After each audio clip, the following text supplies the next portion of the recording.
Tom was always careful with his phone. It was particularly an extension of himself, something he never went anywhere without it. So when he lost it on Friday night after hanging out with friends, he was both surprised and annoyed.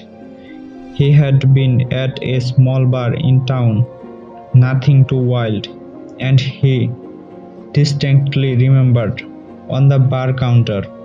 But by the time he was ready to leave, the phone was gone. He asked the bartender and his friends, but no one had seen it.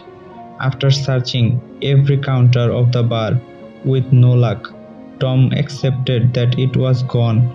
He returned home, planning to call his service provider the next day to report it.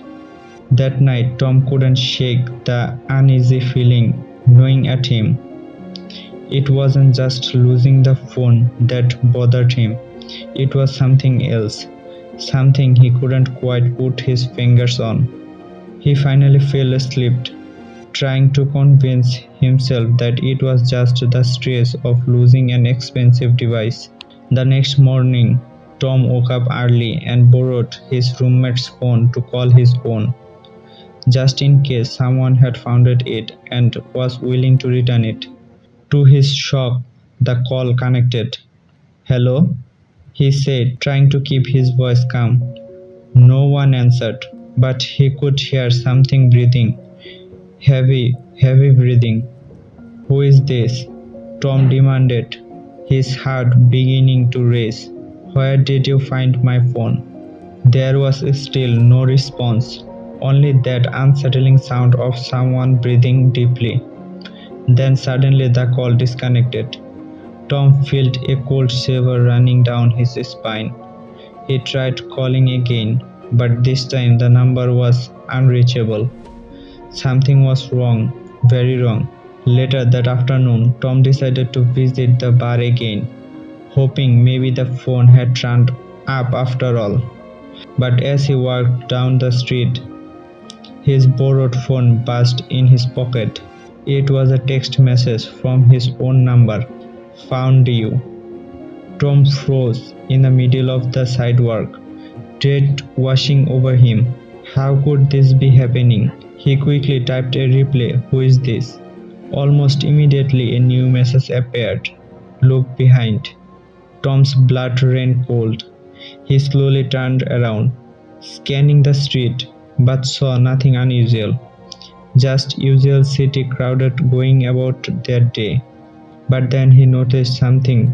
Someone, a man dressed in a dark hoodie, standing too far away to make out any details. He was facing Tom, unmoving, like he was watching him. Before Tom could reach, the phone buzzed again. "I'm closer than you think." Panic took over. Tom started walking fast, then broke into a run, heading straight of the nearest police station. He didn't care how paranoid it made him seem. He just needed to feel safe. Inside the station, Tom explained everything to the officer on duty. The officer took his statement seriously and asked to see the messages. Tom handed over the phone, but as the officer checked, his face turned pale.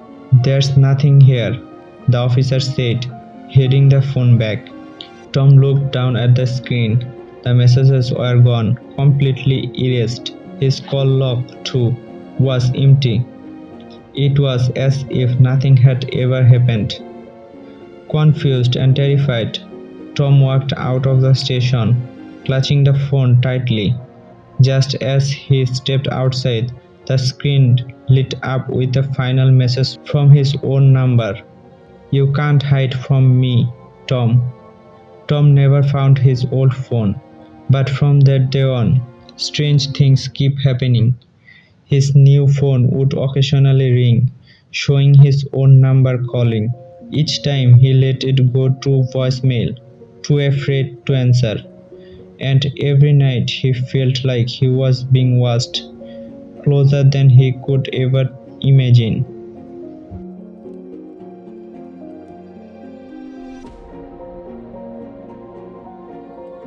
Sarah was running late for work when she realized she had left her phone at home. Annoyed but in too much of a rush to go back, she decided to retrieve it during her lunch break. The day dragged on, and by noon she was eager to get home and grab her phone. As she walked into her apartment, she immediately noticed something strange. The door was slightly ajar, even though she was sure she had locked it. Hesitantly, she stepped inside, calling out, "Hello? Is anyone there?" But there was no answer, only the quiet hum of the refrigerator. She made her way to the bedroom where she usually left her phone on the nightstand. But it wasn't there. She searched the bed, under the pillows, on the floor, but it was nowhere to be found. Panic started to rise in her chest. She was certain she had left it there that morning. Just as she was about to give up, she heard a faint buzz coming from the living room. It was her phone vibrating. Sarah followed the sound, heart pounding in her chest. The phone was laying on the coffee table, screen facing down. But what caught her attention was the state of the room.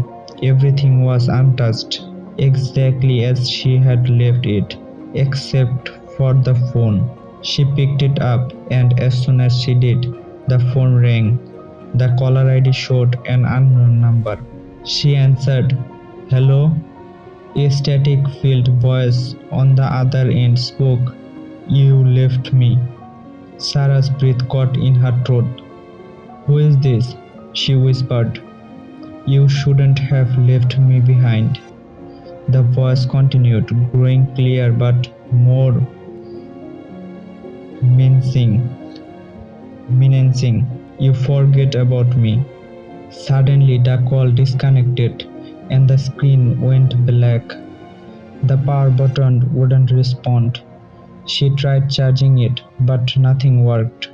The phone was dead, or so he thought. That night, as Sarah tried to sleep, she was awake by a soft buzzing sound.